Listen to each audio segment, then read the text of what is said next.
It's Tuesday, April 12th, 2016. Welcome to the show. Welcome. You guys can say it. It's okay. Yeah. I gotta say, yeah, I love your dress. Thank you. So it's pretty. Lori Showweiss just said the same thing. She almost never says that. She never gives me a compliment, but I, take it when you can get it. It's not mine. I borrowed it. But it's very springish. It's very festive, very happy. And it has a back zipper, which means I didn't have to drag my hair and makeup through it. You know what I'm saying? Which is very important. See, those are the kind of things men don't think about. Designers, there should be a back zipper in everything women wear. And I'll tell you what else is useless. The side zipper that leads to the armpit, right? Because you're like, how am I supposed to get in there? Yeah, what is that one for? How does that help me? What is that one for? When I go, what is that for? I thought it was like just a little extra room, little breather. No. The only thing I managed to do is to zip my side skin into the side zipper. After I wiggle in head first or through the neck, it's like a breech burst. It's really like uncomfortable. So it's to give you more room to get into the dress. I guess. I don't know. I used to see that and go, why is that there? Maybe, you know how you have those sports jackets that unzip under the underarm to give it a little breath of fresh air? What? You've never seen those? What do you mean? A sports You have vents under your... Like this? No, like a workout gear. Oh, workout gear. Yeah, yes, I was like, what? But that ain't a bad idea. I've seen that. Vents by Stray. Yes. That ain't a bad idea. So how are you? You doing all right? Good, yeah. I went out last night. It was my girlfriend Claudia's birthday. Happy birthday, Claudia. Anyway, the group of, my girlfriends, all of our kids. Where'd you go? We went to the Polo Bar. No. The kids hang out we together. all became friends when our kids were in pre-K. So we've all been together a long time, and we always have birthdays on. We always have our birthday dinners all together. And so we went to the Polo Bar last night. There are always sightings at the Polo Bar. Okay, so always, every time. Okay, so you want to hear a good sighting? Yes. So Kourtney Kardashian walks in and is as lovely as she always is. Just a lovely, lovely lady and so sweet.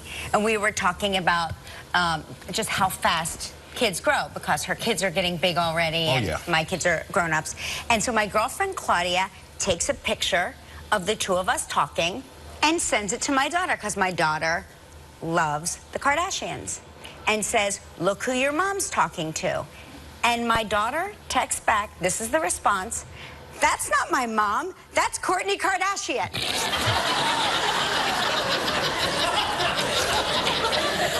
And you were in the picture. Doesn't even see me in the picture. It's a picture with two people in it. Does not see me. It's like I'm not even there. You gotta love her. You gotta love. I mean, she keeps you. She keeps you going. She keeps you on top of it. And then I saw our guest yesterday, Chris O'Donnell. Chris O'Donnell was there. He was there. He was so sweet. He came over and sang "Happy Birthday" to Claudia, and then we gave her. Hold on, can he sing? Well, we just were, I mean, it was like, happy birthday. He didn't sing like that. No, he didn't sing Moon River. No, I thought he set up at a restaurant. Everybody be quiet. I got something to sing here. No, but Elton John was there, too. What? Yeah. And so we kept telling Claudia, we're like, we hired all of these celebrities. For your birthday party. For your birthday party. How do you like it? Anyway, it was a really fun night. You know, that place is great. Oh, it's great. And happy birthday, Claudia. Yeah. Many more to you, okay? Yes. And, so I don't know if you saw this in the paper. You've been to St. Bart's. I have, yeah. You've taken that airplane ride in, which talked a little bit about it yesterday, where the plane dips down. Well, there's a roundabout right where the plane comes down, which like I say, you know about it. But a lot of people stand there to watch the plane or take pictures of the plane. And this photographer is taking a picture of a plane. This was like last week or so. And he almost gets decapitated. Yeah, yep. Oh, yeah. Yep. Because that is how close the plane landing gear came to his head. Like when we say you have to dip into this airport, you got to dip into this airport. There are signs everywhere that say, like, don't stand here. Because you could be hit by a plane in the head. I'm not kidding. No, there are signs that say do not stand here. It's kind of like telling your kid, don't touch that, it's hot. What they going to do? They going to touch it. So, but the guy, even after he almost got decapitated, he kept turning around to take pictures of the plane as it's landing. So you got to be careful, but that is what I was talking about yesterday in the dip. And then also this, look how close it is to that moped. I mean, it can be pretty scary and hairy to land into that place. Maybe I need to not go back there. Maybe they need to stop allowing traffic during landing hours. But I think, you know, people think it's not something's never going to happen to them. Yeah. I'm the opposite. I think everything is probably going to happen at any time. Like, even all these years later, I still look up at the lights and I'm like, is today the day one falls? With that being said, can we move that light over there a little bit? But yeah, I would, but it's like, see, I used to be in the other position, and I used to think, like, death by disco ball, that wouldn't be so bad. That would be, like, how I would want to go out. How did she die? She was on the dance floor, and a disco ball killed her. And I'm like, that would be... You weren't fitting. But the wheel fell on you once. That's right, the wheel did fall on me once. Whoa. That was a great day. Yeah. I came back from the dead, though. It was very soap opera. Hold on, where'd it hit you? It was a fake death. It was a fake death. Oh, fake death. Okay. It was one of Gelman's fantasy deaths. How would I kill the stars of the show? Anyway, no, but yeah, that's how I would want to go out, by a disco ball. How did we get on this topic? No, because we were talking about how we feel like, you know, I'm like you. I feel like if they says 1 in a billion chance that shark's gonna eat and bite a human, I'm like, I'm the human. I'm the billion. I'm like you. Right. I feel like I am that one person, like bungee jumping and skydiving and why? It's hard enough just to live regular. I always say, people are like, you know, you're glass half empty. You're a glass half empty person. I'm like, I'm not a glass half empty. I'm a glass half full of poison kind of person. Yeah, my glass is half full. I'm just trying to stay alive for the kids. Stay alive for the kids. That's it. You ever lose your glasses? You don't wear glasses. Nope. You're perfect. But I've been around people who lose their glasses all the time. Lose your glasses? You lose them all the time. Sometimes I lose mine, they're right on my face. I'm like, has anybody seen my reading glasses? And further proof that nobody looks at me in the family, they're like, I haven't seen them. I haven't seen them. Have you ever been on your phone and you're like, where's my phone? I can't believe where my phone at. I gotta look for find my phone. I mean, you're on your phone, on your Find My Phone app, and it's like, oh, boy. And you're just spinning in a circle? You're spinning in a circle?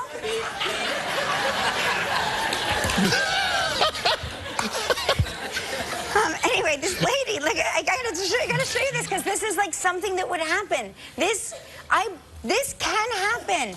She was making a loaf of bread. She could not find her glasses. She couldn't find her glasses because she baked them in the bread.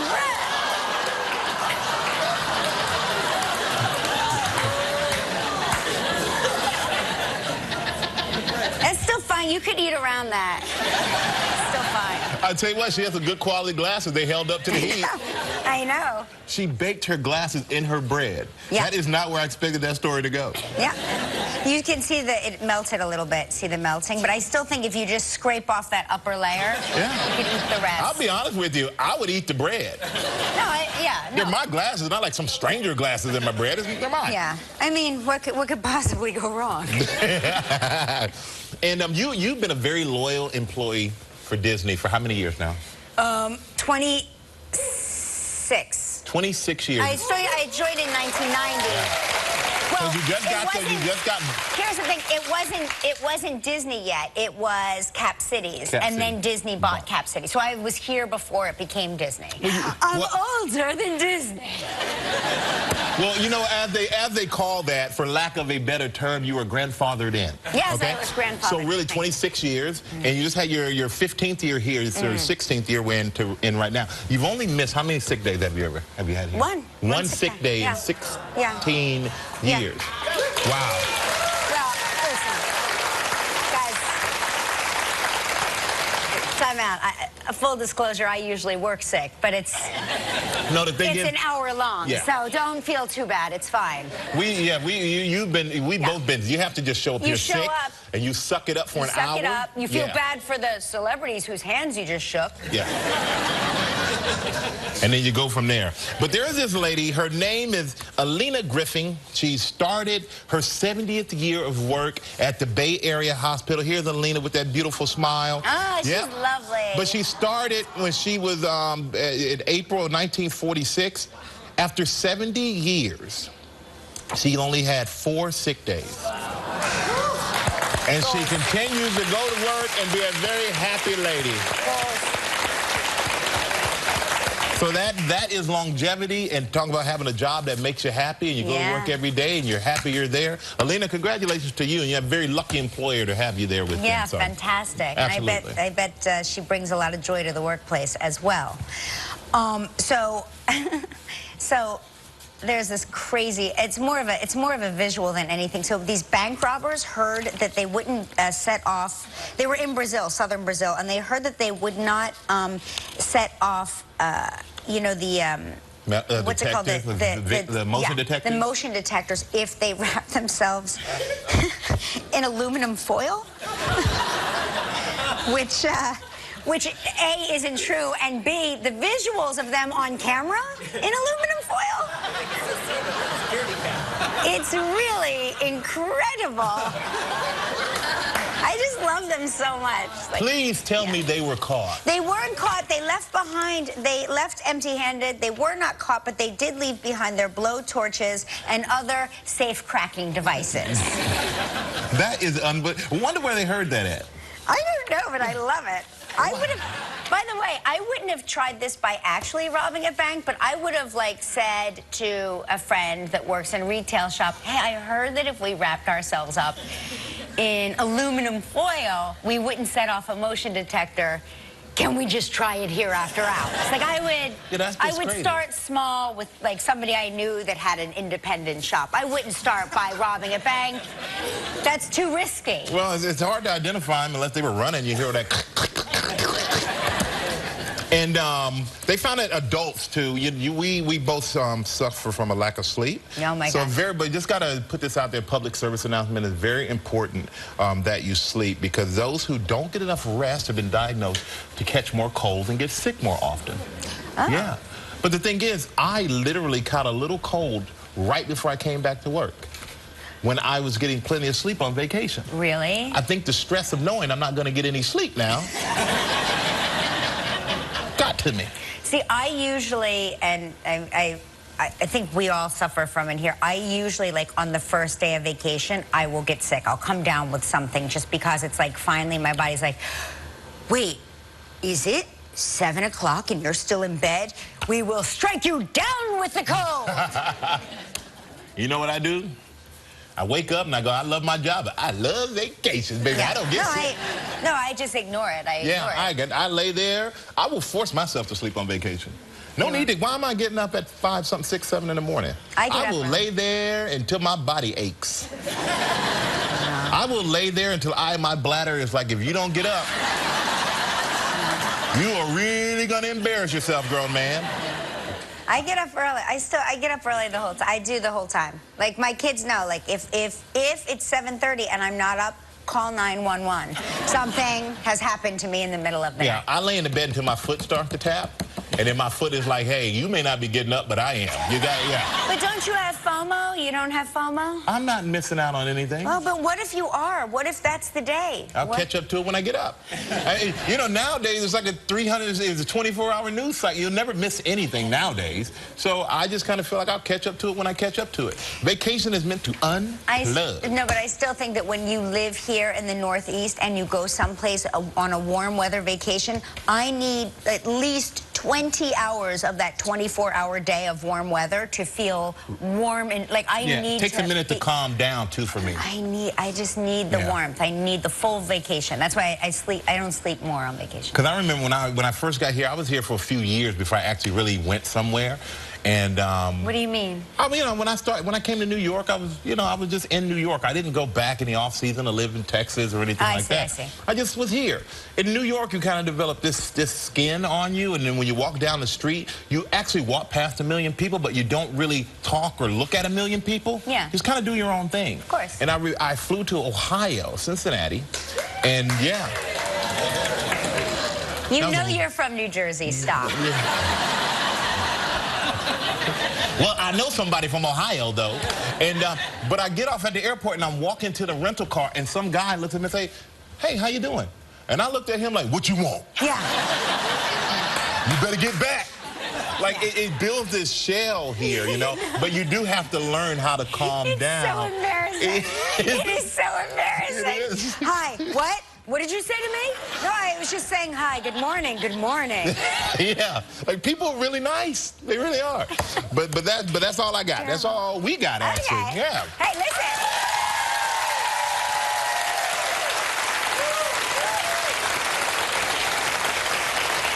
We have a big show today. Excuse me, Kevin Costner is here.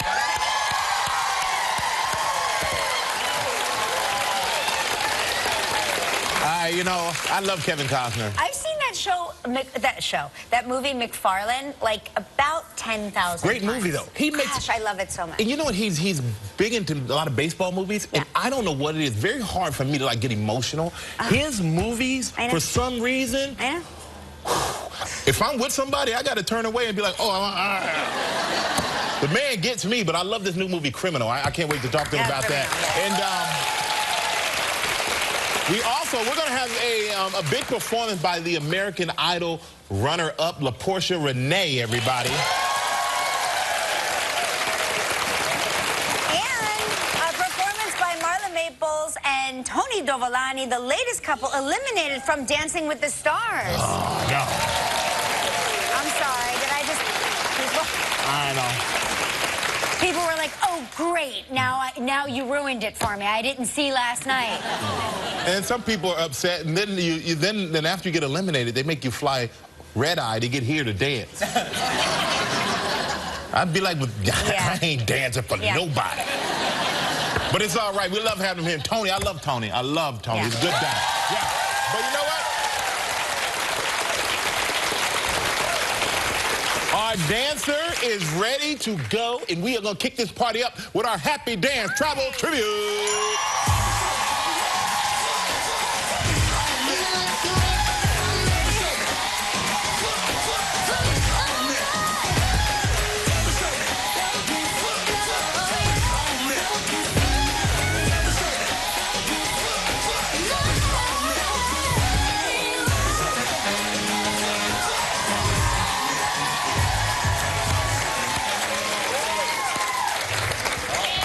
Hey, that's Paula Guzzo from Perth, Ontario, Canada.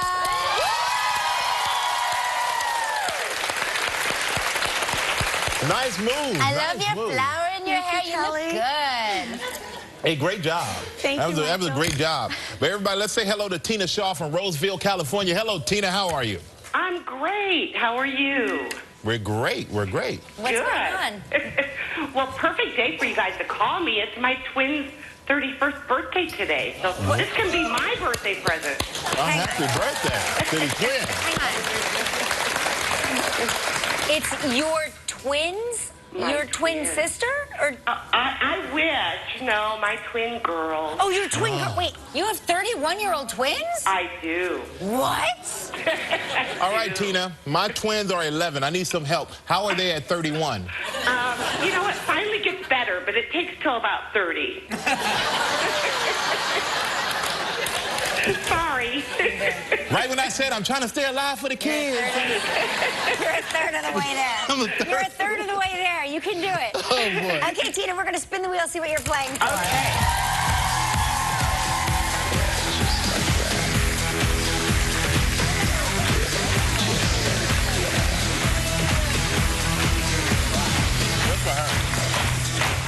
Hey, here's a great prize, the Tonka Verde Ranch in Tucson, Arizona. Oh, I think my husband will love golf there. Yeah, Oh, yeah. 7 days and 6 nights. It's all inclusive. This trip is provided in part by Hotels.com. It's a prize valued at $6,500. You have 20 seconds, Tina, and only one guess. Good luck. Okay. All right, Tina, here you go. On yesterday's show, we talked with Chris O'Donnell. What sporting event did Chris say he brought his sons to? The Masters. You got it. He's a two-time Oscar winner, and his films are some of the most beloved of all time. Please welcome Kevin Costner.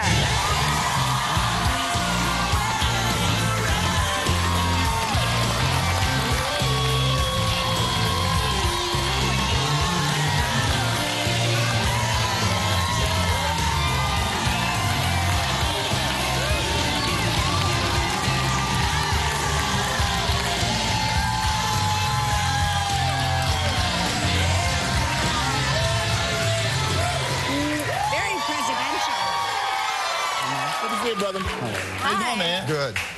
That was very presidential. Yes. That was very That's all we need is one more, right? You ever think about it? You ever think about it? No, never. Never, ever? Never, no. Well, you know, one thing we were talking earlier in host chat, and we were talking about your movies, and you make so many sports movies, especially baseball movies, that get to me. But I'm curious, can you even? Because you're a big baseball fan, can you even go to a game now, incognito? Yeah. No, I'll go early sometimes, you know, and I'll just even during batting practice, and I'll just kind of look down, and you just hear that. You just hear that thing of the ball, and there's just something very comforting to me. Eventually, people catch on that I'm there, and when I was in Cleveland making draft day, I walked out about the 9th inning, and I just was always doing my thing. I was just walking out, and the whole stadium stopped and stood up. Exactly what I didn't want. But if you've ever had that feeling, it really thrilled me. I mean, I don't know the connection I have with baseball. The entire stadium stood up, and I was leaving early. The guys understood, and even the guys out in the field. So I have this unique thing. I never try to take advantage of it, but you know, when I go, they ask me to play around the country, but I never play because management wants me to. It always has to be the players asking or the manager, because the last thing you want is, oh, some Hollywood guy out here, he wants to play, let him play. It always starts with the players for me. But I think you respect the game, and you've added such a good light to the game. You've added heart to a game and some insight into it for the fans out there, and I think that's why players appreciate it. And not just baseball players. I mean, Draft Day was a great movie, too. I love that. You were supposed to draft me, but you didn't. But yeah, you've added a lot just to sports in general. So don't short yourself yourself in baseball. You know, I mean, for me, growing up as a kid, I mean, everything kind of translates my life to the big screen, but it's not. My life was when those street lights come on, Kevin, you come home. And that was every sport: baseball, basketball, football, and that was just life for me.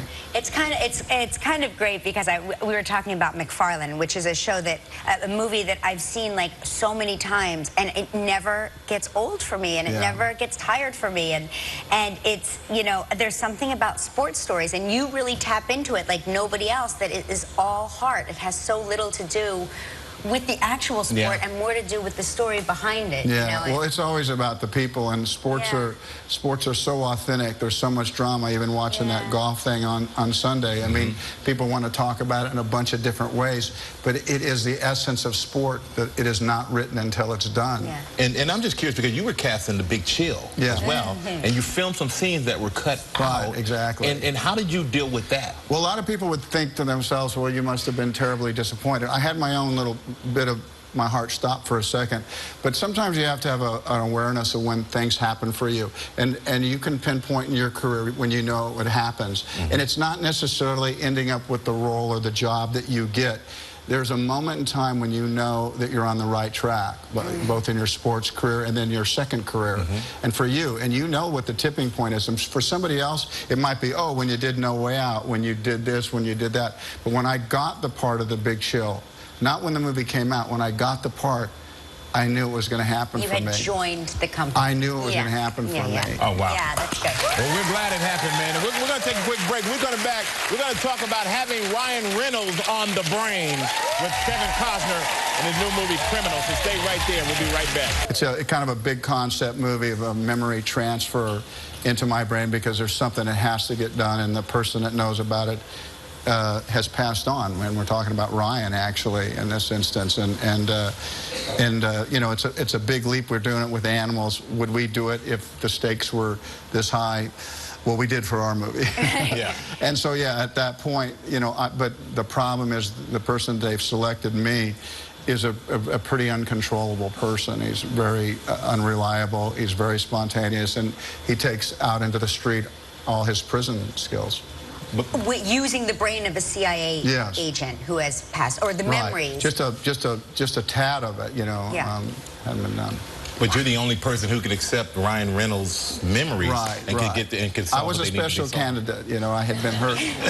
I had been hurt as a child, if you want to believe the facts of our script. But yeah, no. So I'm walking around and getting glimpses into a normal life, into intimacies and you know, love and caring, and it's just not something that he has ever experienced. Wow. Well, you know what? Let's take a look at a clip. And in this clip, your character, Jericho Stewart, has just woke up from brain surgery. Yeah. And here is... Thank you. We loved it. We loved it. It was so shocking that I literally, when they called our name, there was a moment where it was like, is this a nightmare? What's happening It was right a nightmare. now? I still feel like you couldn't believe it? No. We still think we're dreaming. We're going to wake up and we're going to be back at rehearsal tomorrow. Yeah. We'd be so happy. But I'm curious, when you're standing there, because I was watching last night, and I get so nervous watching, but what's going through your head? Because I'm looking at you going, what are they thinking? They literally, I said to her, like, do you have a speech prepared? And I said, maybe. I thought about that an hour and a half ago. And the whole time I kept thinking, it can't be us. It can't be us. It can't be us. And then when they called our name out, I mean, Tom even looked at me and just had that look like, my buddy, I'm sorry, man. It was weird. There's been so much support. You know, honestly, we have friends and family, the women and daughters that are proud of old mama getting out there and doing it. I'm telling you, you look terrific. You really, I mean, I had the time of my life, truly. I lost my mom and my best friend and didn't even know if I could walk and breathe again. And this show gave me a chance to not do that, but just to do it. We're lucky to have you here. I am so happy to be with y'all. And thank you to Marla and Tony. And be sure to watch Dancing with the Stars Monday nights at 8 p.m. on ABC. All right, Tony's going to teach me and dance with everybody. American Idol.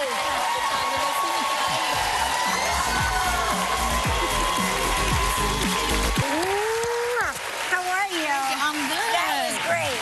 Thank you. Well, Congratulations. Thank you. It's a really big deal. A lot of people think that, you know, being first runner-up is really the winning position. Yes. I mean, over the history of the whole competition, how do you feel about it?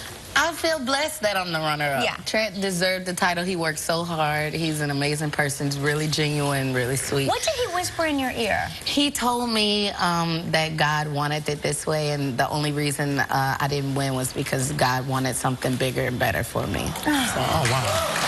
Yeah, that's his personality. Yeah, And he was here yesterday, and what a nice guy. Very nice, very sweet. And you both have represented the 15th and final year of Idol extremely well. Thank you. And this song is perfect. It's called Battles. You've overcome a lot of adversity, and you're really seen as a role model. And I think it's amazing that you're here and performing and doing what you're doing. And I'm sure your daughter is so proud of you as well.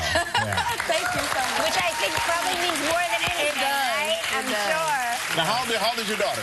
My daughter's 16 months. 16 months. Yeah. But I noticed when you would sing, she would clap. Everybody else would sing, she'd be like, That was a great song. Nayeli. Oh, she doesn't know. So what was the finale like for you? Was it, you know, just seeing like all 15 years unfolding, to be a part of this history, and to be like the last memory everybody has? It was sometimes, because it was really weird because I was fangirling. I was fangirling hard. When the previous idols came in for, like, you know, rehearsals and everything, I mean, I literally couldn't breathe. I was like, oh my God. And they were like, oh my God, we love you. I'm like, no, that's my line. Like, you know, so it was just such a blessing, such an honor to be a part of this final season and to make it as far as I did. And I want to thank all the fans. I love you guys so much. So thank you for that, for supporting me. Absolutely. And go ahead. No, I was going to say, like, out of all of the advice that you heard over the course of this season, what was the best advice you were given from the judges? Oh, that's hard, because each one says something very, like, pivotal. Let me see. Jennifer Lopez always told me, kill it. So, like, I would have it in my head, you know, like Fierce on stage. She said, kill it, so I got to kill it. And Keith said something that really stuck with me. He wanted me to be a portal for my gift instead of, you know, trying to harness it or do anything with it. He just wanted me to let it flow. And Harry was really, like, particular when it came to showing your artistry through musicality, like, you know, the technicalities of the song and making sure the song had an arc, beginning, finish, beginning, middle, and end. So I took all of that and kind of just like Gosh, kept it in my head. I'm looking at you, and you look like a superstar. I'm not kidding. You just look like a superstar. And you know what? You're taking it, you're running with it, you're singing with it. Don't hold it back. We want to say thank you to LaPusha today for American Idol. Her song Battled is available now. Diane Kilgore from Westland, Michigan said, Kelly, I went to the store with my glasses on and my other pair on my head. Yes, I do that all the time, too. I do that constantly. A pair here and a pair here. I've never, you know, hopefully I can hold off on the glasses for a while. Now, Katie Holt from Raleigh, North Carolina said, my grandma also believes in the power of tin foil. She believes that by wrapping money in tin foil before putting it in the envelope, no one can scan it to see what's in it and they can't steal your money. She said, I got my first package here at college from her and opened it to see a folded piece of tin foil. What would your first thought be? She said, I thought it was drugs from grandma. That's always exciting. She's the most popular grandma in the sorority. Hey, we found the death scene. Hit by the wheel, yeah. Me being hit by the whheel. Yeah, Okay, well, let's show the watch it. audience Let's this. It's a flashback from the Gabrielle Carey, and of course all of you. Thank you so much.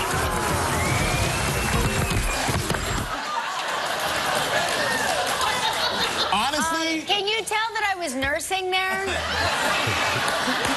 I never looked. I was like, where did those come from? I gotta say, I was digging that outfit. I ain't gonna lie. I felt bad. Oh, you didn't know me when. Oh, the good old But all I days. gotta say is this, though. I didn't know. I thought seriously that she got hit by a wheel. For a second, I was like, oh my God, that was fake. Oh, you're kidding. Oh. Still here. Was Still it or here. wasn't it? No. I know it wouldn't have killed her because she's tough, but I really thought she did get hit by a wheel. It's inconceivable that I haven't won an Emmy for acting. All right. And now Cindy Roy from Smyrna, Georgia, said after working in women's clothing, she learned the reason for side zippers on women's clothing is to hide the zipper. Oh, okay. What? It doesn't hide anything. It's just an irritant. And you zip your side fat into the zipper. Well, men, we don't have those issues, but we do have